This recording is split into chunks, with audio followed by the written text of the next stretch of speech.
In the game of pickleball, there are hundreds of strategies you can use to improve. Today, we're going to break down 5 simple strategies that are so simple and so effective that anybody can use them no matter what their skill level. It's my hope that with this video, you will improve your skill, gain some more confidence, and have a ton more fun. Let's get into it.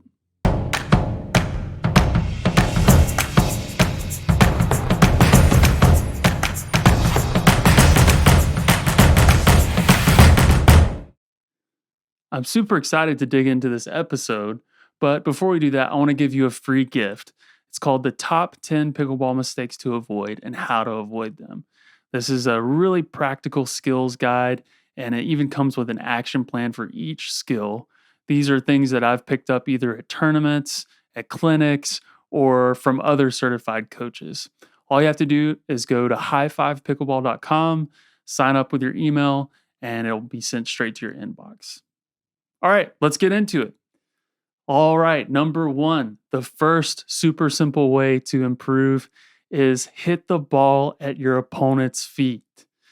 Now, I know that may sound overly simple, but a lot of times the most effective strategies are effective because they are simple. Now, when you're playing, look at your opponent's feet and think about the shoelaces being targets. And what this does is this sets up a really good target in your mind, even subconsciously, that you're going to hit the ball at their feet.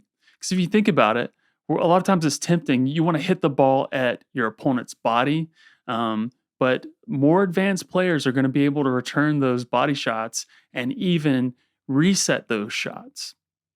Think about it this way. If you were to hit the ball at my body, whether you're aiming at my shoulders or my chest, I can move my paddle a little bit closer, faster to return those shots.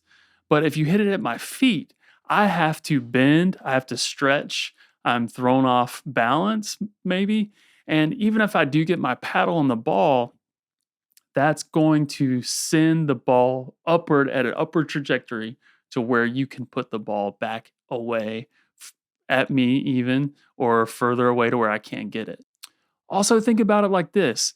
When you're in a rally and you're hitting the ball back and forth and the ball's flying from paddle to paddle and it's a firefight, the first team to get the ball on the ground is very likely the team that's going to win that rally or win that point, because it's simple. Once the ball is hit down and it hits the ground, that ball is really hard to return, especially when you've got pace on it.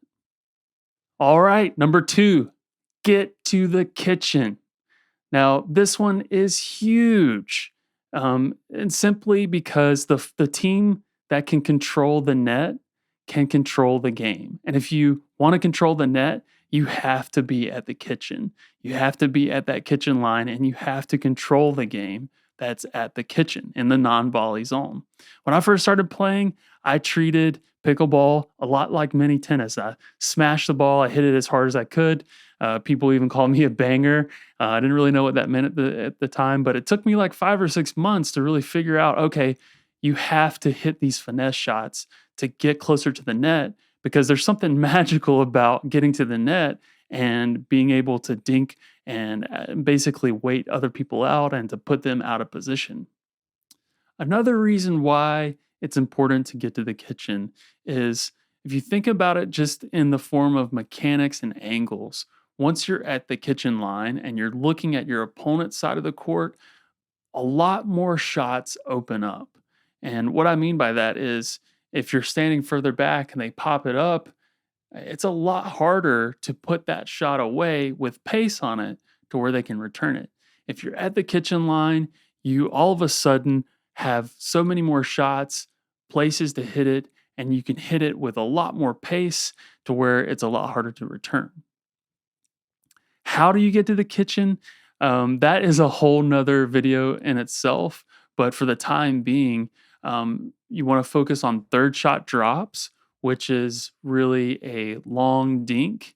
The mechanics are the same as a dink, and basically you want to hit the ball into your opponent's kitchen to where it gives you time to run up or to run and stop, and to return the ball to where you can get back to the fifth or seventh shot.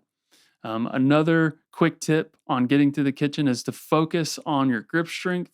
If you're going to hit effective third shot drops, you have to focus on your grip strength.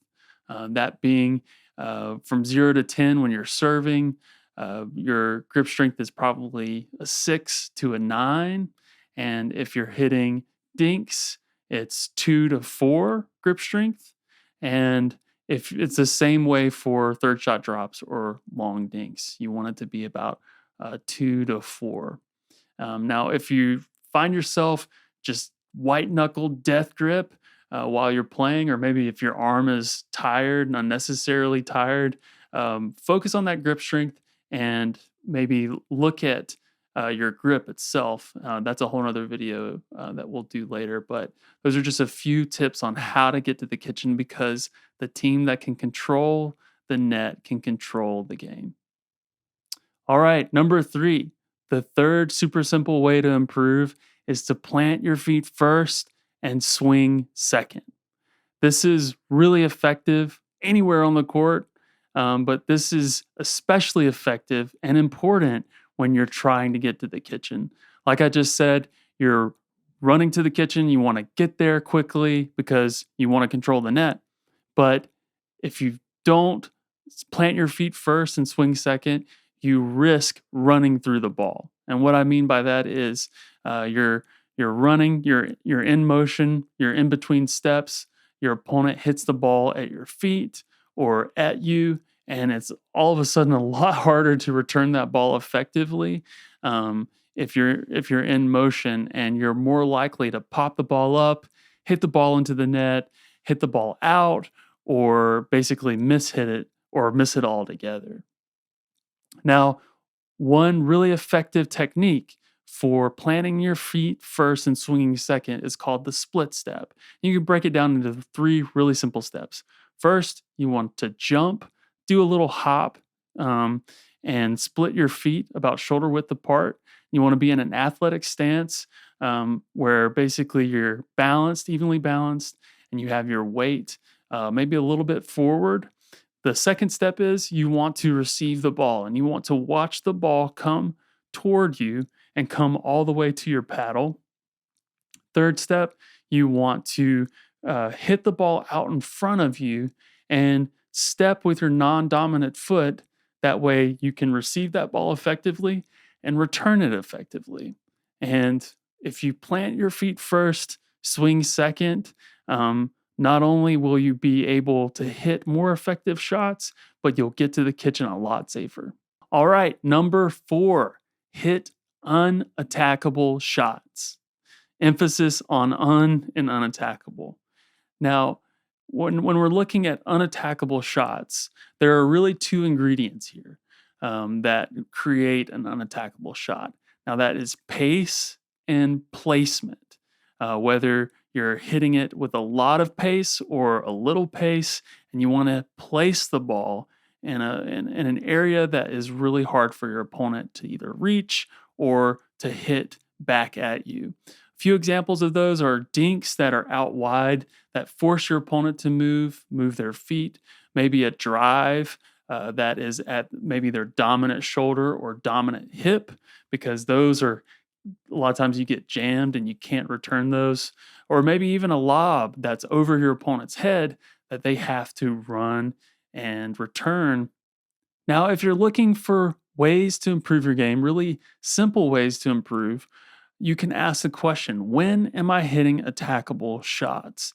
And what this will do, if you look back at your last match, your last game, and you look at maybe the times that your opponent attacked your shots, that can help you uncover maybe some themes or some trends in your game that could show you where to improve. For example, if you're constantly popping up balls in the kitchen, maybe it's your grip strength, or maybe it's your footwork, or maybe it's your mechanics. But that will help you kind of tighten the scope on where you need to improve just by asking that one question. But ultimately, you want to hit unattackable shots.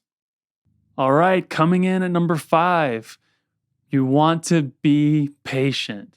Now, I know that probably seems and sounds really simple and overly simple, but the truth is, at a certain level in pickleball, skills can only take you so far. Skills and strength, and it eventually becomes all strategy. And what you want to do is get to a place to where you can hit consistent shots and stay in play long enough for your opponent to make the mistake first. Now, a simple tip for being more patient or adding a little more patience to your game is to think about when you attack the ball, you want to have about 80% assurance that you can put that ball away. Now, if you're not 80% sure, just reset it and wait for your opponent to make the first mistake or to get impatient first. It's essentially just a waiting game. You want to dink and you want to hit soft shots and put your opponent, either make them move or hit it to their weak side, and get them to a point to where they're either so stressed or so impatient that they make the first move. And if you do that enough, you can learn to read the shots and when you're going to be able to counter a shot and put it away. But ultimately, this game is won by players who are patient and they are consistent and they know when to wait and to when to act. So that's it. Those are the 5 super simple ways to improve at pickleball. I hope that's helpful for you. What did you think? Are there any strategies that maybe I left off the list? Or did any of these help you? Let me know in the comments section. And if this is a video you like, remember to like and subscribe, and we'll see you in the next one.